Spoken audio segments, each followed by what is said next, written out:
1724, this is the French Academy of Science made the competition.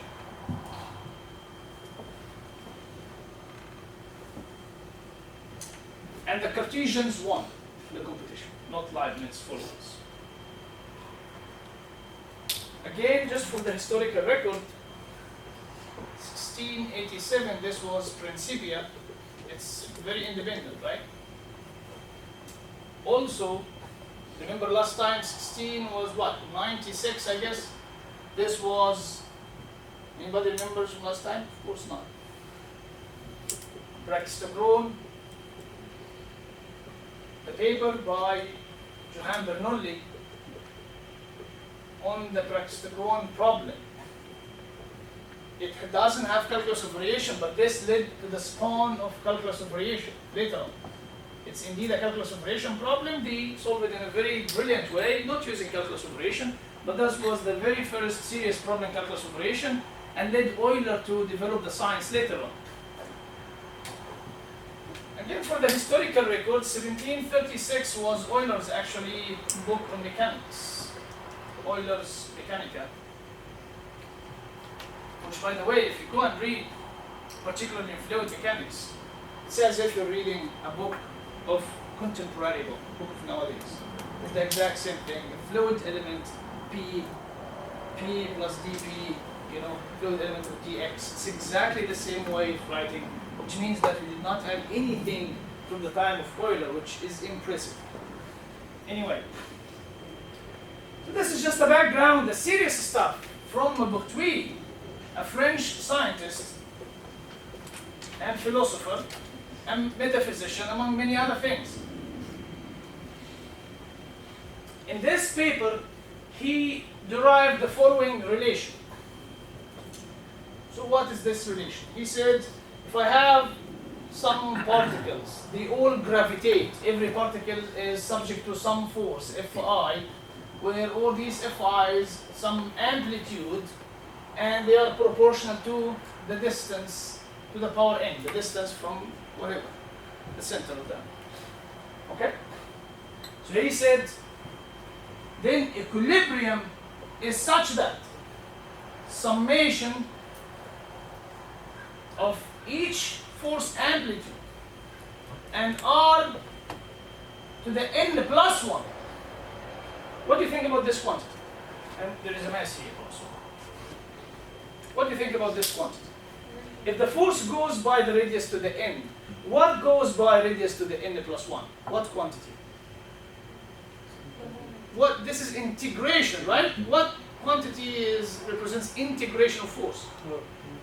Work or potential energy. Exactly, it's the work function of potential energy. He's saying equilibrium is such that this quantity is minimum or maximum. So this is something very, very close to what principle? Do you remember? Very close, but we're talking about minimization.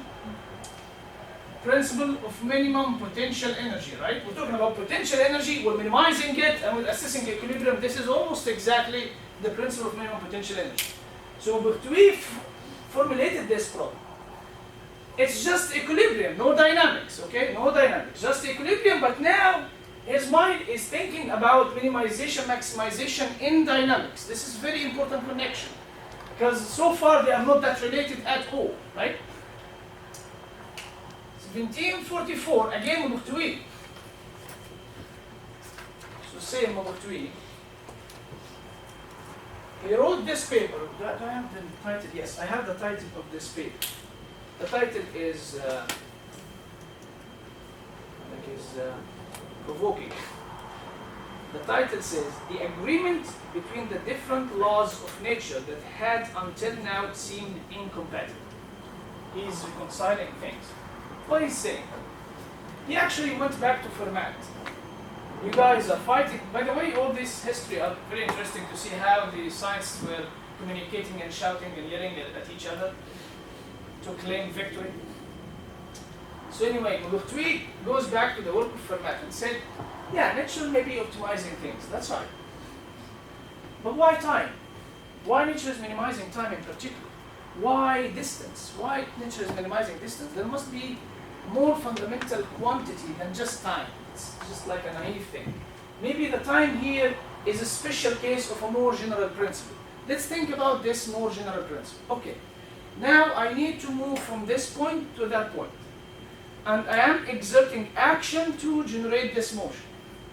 The larger the mass, the larger the action, right? The larger the velocity you move, the larger the action that you exert. The larger the distance, the larger the action. So he said, I'm going to define the action quantity to be m, the mass, times velocity times distance, summation over all bodies. And this quantity is indeed nature's storehouse. This is the quantity that nature is trying to minimize through all the motions. From this principle, so now the action is minimum. Go and differentiate with whatever variables you have, equate to zero, get equations for your unknowns. He applied it in all principles. He applied it here and he recovered Still's law. He applied it to all the principles of mechanics known at the time. He recovered all the principles of mechanics as a special case from this action integral. It was a great thing, right? A great thing. And like I said, the paper says the agreement between the different laws of nature that had until now seemed incompatible. The only thing is the community fought back so hard. Why? Because this relies on final causes. You put yourself in a place where you try to interpret the wisdom of the Creator. You claim you know that the Creator is moving the entire universe to minimize a certain quantity. He did not derive it mathematically. And the branch, whether it's Newtonian, whether it's analytical mechanics, they had to wait for 2,000 years since Aristotle to liberate themselves from the authority of Aristotle, from final causes. Aristotle was a man of final causes, putting himself in the wisdom of the Creator. They had to fight hard to make mechanics as a rational science. We do an experiment, we observe the experiment and get results. We do mathematical derivations, but other than that, we cannot sit and speculate about the wisdom of the Creator. So they fought so hard, Davenport and many others. There's a very long chapter in the history of mechanics about the polemic of the principle of least action.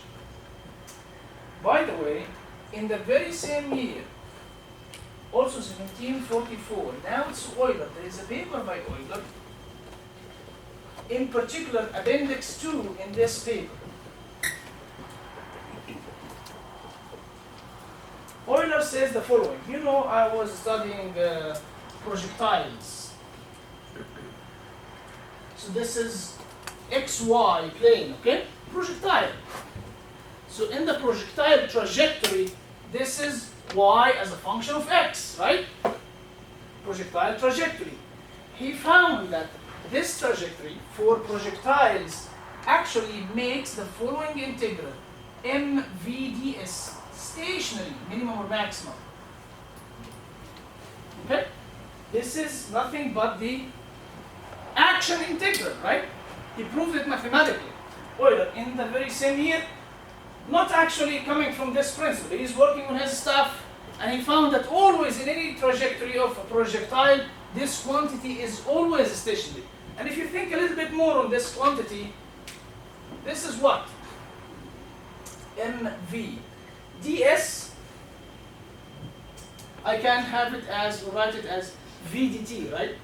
v dt is ds. So it's another v and dt. So the action integral is nothing but the integral of vis viva. Okay? Leibniz vis viva. So the integral of the kinetic energy is the action integral.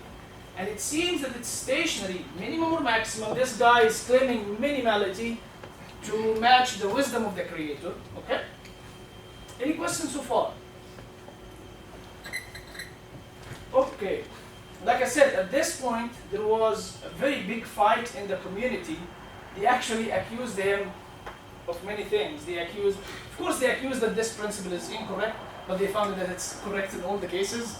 Then they said, okay, this is the integral of Leibniz vis viva. You stole it from Leibniz. You stole this idea from Leibniz. and a colleague, a classmate of Maupertuis, a guy named Koenig. He was a classmate of Maupertuis, and he was graduate of the Academy of Berlin. He fought so hard back, accusing that he stole this from Leibniz. He showed a part of a letter from Leibniz to him, showing that in some cases, this integral is stationary. Of course, this was a big scandal to the extent that the king ordered a search for the letter, but they didn't find it. Who fought back? Who defended Maupertuis? Actually, Euler. So if there was only one evidence, if there is only one man who could claim the honor of the principle of least action, it would be Euler, because it's already evidence that there was a proof, a mathematical proof.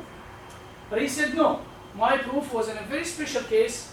This man is formulating in the general case, and he fought back so hard defending Maupertuis. He actually called him our illustrious professor, our illustrious president. He was the president of the Academy of Berlin, and when he was elected as a president of the Academy of Berlin, this guy returned his diploma to the Academy. You can imagine how hard the fight was. Okay, we're about to finish this polemic. I'm adding just extra 2 lines, and that's it. So, the extra 2 lines are as follows. Calculus operations is developed, everything is fine.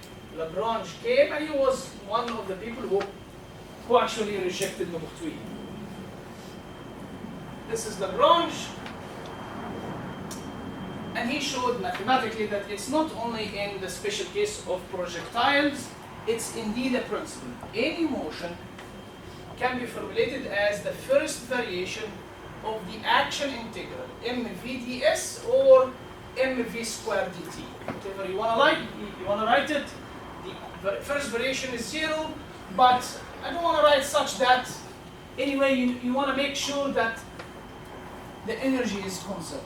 So you need to make use of this equation somewhere in the analysis. If you, for example, get the time out of this equation, substitute it here, then indeed the first variation vanishes. So now it's clear that the principle of least action is correct and is equivalent to F equals ma. The formulation of Lagrange is as follows. We are in the Q space, that is Lagrangian. So this is Q1, Q2, Q3, your configuration coordinates. And now we're looking for the trajectory in the Q space between 2 points. I need the trajectory in the Q space. That minimizes this integral, satisfying energy conservation, then the principle of least action is exactly equivalent to Newton. So the trajectory that you got from Newtonian mechanics is exactly equivalent to the trajectory that you get out of solving this problem. Remember, this is in the Q space. It's like in the projectile, we're getting y as a function of x. We don't see x of t and y of t. We don't see the time here. Okay? It's in the Q space. So the last thing, Hamilton. So when we say principle of least action, it's Hamilton's principle of least action. Although, as you can see, it indeed was postulated by Maupertuis long time ago. Hamilton said, well, actually I can relax this thing, the conservation, and it's not only kinetic energy, it's actually the first variation of the Lagrangian, which is function of q and maybe q dot dt, the first variation of 0, or I want to minimize or maximize here, subject to no constraints, no conservation of energy, so you may have a non-conservative problem and still have a variational principle. Okay, as long as you have the Lagrangian here, it's not only kinetic energy, it's like, you know Lagrangian, right? It's T minus V. So, and this is in the QT space. So now I have T naught, Q naught, underscore means array, Q1 up to Qn.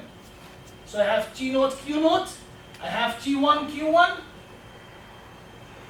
and I want to connect this in the QT space to minimize this integral, this functional.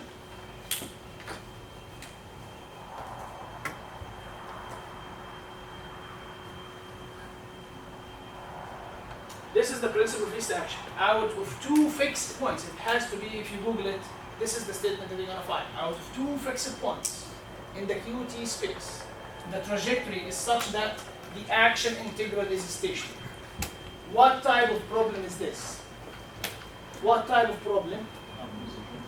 It's the very first one. It's the calculus of variations. It's actually unconstrained. What is the solution? D by dt partial, the integrand, which is, so when you do the calculus of variation on this, it's d by dt partial L partial Q. Which Q? All of them. If you have Q1 up to Qn, each one of them minus partial L partial Q is 0. This is indeed your Lagrange equations of motion. Partial Q, partial Q. This is Q. Thank you. So again, please pay attention here. What is this? This is my Lagrange equation of motion, which is exactly equivalent to F equals ma. This is what? Coming from calculus of variation, it is a statement of the principle of least action. What's the principle of least action? Out of two fixed points in the QT space, the motion is such that the action integral is stationary. So if you make this guy stationary, minimum or maximum, then the necessary condition for optimality is simply your Lagrange. If I ask you next prelim about principle of least action, you cannot say that we did not see it. Okay? It's an entire lecture. And yes, I did it last year and I get the same response. And I'm in the committee. So you can imagine, I'm sitting in the room and someone saying, no, we did not have principle of least action. I don't get mad, but it's fine. Any question about the principle of least action? So it's nothing new in terms of solving problems. It's nothing new at all, right? Because when I minimize any integral, any functional, what really matters is the first order necessary condition. So the first order necessary condition of the action integral in particular is simply Lagrange's equation of motion, which we are very familiar with and use it all the time. So it's nothing new, okay? But the principle is a principle. It remains as a principle. Why? Because now Newtonian mechanics fail in the very small scale. And in the very large scale, like it cannot explain how the Mercury revolves around Sun. I mean, there is some Mercury anomaly in the motion of Mercury. Newtonian mechanics fail. And then we have a new mechanics, relativistic mechanics due to Einstein. It's the principle of least action. You just need to give me your kinetic energy. I'm done. So this guy remains valid.